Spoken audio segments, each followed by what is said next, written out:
ದೇವರನ್ನ ಮೆಚ್ಚಿಸುವಂತದಲ್ಲ. యాకోబు పుస్తకంలో చెప్తుంది ಅವಾಗ కోపము ಕೋಪ ಮಾಡ್ಕೋಬಾರ್ದಾ? కోపం చేసుకోకూడదా? ಕೋಪ ಮಾಡ್ಕೋ, ಪಾಪ ಮಾಡಬೇಡ. కోపం చేసుకో పాపం. ಯೇಸು ಸ್ವಾಮಿ ಒಂದು ಸ್ಥಳದಲ್ಲಿ ಒಬ್ಬ ಬಂದು ಪಟ್ಟಂತ ಗುದ್ದುದ. యేసు స్వామి ఒక జాగలో ఒకరిని పట్టన కొట్ ಯೇಸು ಸ್ವಾಮಿಗೆ ಒಬ್ಬ ಬಂದು ಗುದ್ದುದ. యేసు స్వామికి ఒకరు వచ్చి మకానికి గుద్దురే.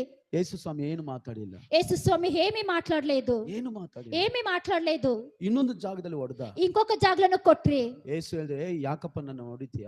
యేసు స్వామి ಹೇಳಿದ್ರು, ఎందుకಪ್ಪ నన్ను కొడతావు? ಯಾಕೆ ನನ್ನ ಹೊಡಿತೀಯ? ఎందుకు నన్ను కొడతావు? ನಾನೇನ್ ತಪ್ಪು ಮಾಡಿದೆ? నేనేం తప్పు చేసిండాను? ಎಲ್ಲಿ ಮಾತಾಡಬೇಕು?